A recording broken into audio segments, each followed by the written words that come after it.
चलती रहनी चाहिए और इसलिए चलना चाहिए कि हम लोगों को मिलने का मौका मिले, एक जगह बैठने का मौका मिले और एक जगह बैठ करके हमें कुछ अच्छी बातें और धर्म की बातें सुनने को मौका मिले। हमें और आपको वही रास्ता अपनाना है। बहुत बहुत धन्यवाद। जो हमारे समाज को आगे लेकर। अभी तो सवाल खड़े हुए थे तो मैंने यही कहा कि अगर कोई राम राज्य लाना चाहता है तो राम राज्य की स्थापना अगर किसी भी से हो सकती है, शुरुआत किसी से हो सकती है तो वो समाजवाद है और समाजवाद से ही आने वाले समय में राम राज्य लाया जा सकता है। बिना समाजवाद के राम राज्य की कल्पना करना दूर। या फिर वो बताएं कि राम राज्य क्या है। वो यही तो कहते हैं कि सबका साथ, सबका विकास, सबका विश्वास और यही समाजवाद है। पर इतनी सी बात है कि समाजवादियों का नारा चुरा करके कहते अगर हम एक साथ सबको लेकर के चलना चाहते हैं तो वही नारा वो दूसरे रूप में दे रहे हैं। मुझे खुशी है इस बात की कि यहाँ के लोगों ने कठिन परिस्थिति में समाजवादियों का हमेशा साथ दिया। नेताजी के सामने कभी संकट आया होगा या किसी तरह की विपरीत परिस्थितियों में चुनाव लड़ना पड़ा, मैनपुरी की जनता कभी पीछे नहीं हटी और उसने पूरी ईमानदारी से समाजवादी पार्टी का सम्मान बढ़ाने का काम किया। इस बार भी लगा और बीजेपी की कोशिश थी कि प्रशासन के माध्यम से चुनाव जीता जाए, चुनाव लड़ा जाए। और अभी हाल में 2 दिन पहले भी आपने चुनाव देखा होगा, प्रशासन से चुनाव लड़ रहे थे। ये बीजेपी के लोग छोटे से लेके बड़ा चुनाव सब प्रशासन से लड़ना चाहते हैं। पिछला लोकसभा चुनाव भी ये प्रशासन के माध्यम से लड़ना चाहते थे, लेकिन हमें खुशी इस बात की यहाँ की जनता ने परवाह नहीं की, यहाँ के कार्यकर्ताओं ने परवाह नहीं की। पुलिस आई चली गई, पुलिस आई थी। कौन सा मार्च कर रहे थे? Flag march.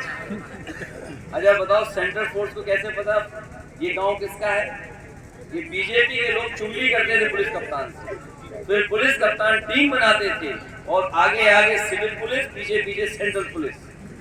ऐसी तो था फ्लैग मार्च। बताओ सेंट्रल फोर्स को कैसे पता गांव कौन सा है? हमारे कई गांव ऐसे हैं जो गूगल पे नहीं है। अगर गूगल से चलोगे तो हो सकता है किसी तालाब में गिर जाए।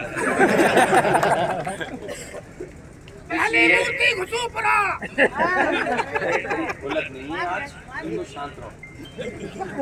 इसलिए मैं बधाई देता हूँ एक बार और पूजा साथी बहुत बधाई है आपको। इसी तरह के कार्यक्रम का आयोजन हो जिससे लोगों को जुड़ने बैठने का मौका मिले। हमारा जो रास्ता है वो जोड़ने का रास्ता, साथ लेकर के चलने का रास्ता है, समाजवादियों का प्रेम का रास्ता है। एक दूसरे के बीच में भाई पैदा न हो। और जो सवाल बड़े बड़े हैं बेरोजगारी, बताओ बीजेपी के लोग कह रहे हैं कि 4% रोजगारी है केवल। इसका मतलब 100 में से 4 ही बेरोजगार हैं। कैसे संभव है बताओ? किसी गांव उठा लो 100% लोग बेरोजगार हैं। और जो सपना दिखा रहे हैं जाने कितने लाख करोड़ का, ये केवल सपना है, कोई सच्चाई नहीं है। लखनऊ वाले और दिल्ली वाले कह रहे हैं कि हमने इतने एमओयू कर लिए हैं, इतने लोग उद्योगपति आ रहे हैं। सच्चाई ये है केवल चुनाव के लिए सपना दिखा रहे हैं, कोई चीज जमीन पर नहीं उतर पाई। आप बताइए मैनपुरी में आप लोग हैं, कितने काम हो गए जब से सभा सजा चली? कुछ भी नहीं हुआ। केवल 100 रुपए 200 रुपए का नाच, केवल 100 या 200 रुपए होगा ना, गरीबों को बांट करके पूरे देश का सत्यानाश शुरू करना चाहते हैं। केवल 100 रुपए या 200 रुपए का बांट रहे हैं और देश का बड़ा नुकसान कर रहे हैं।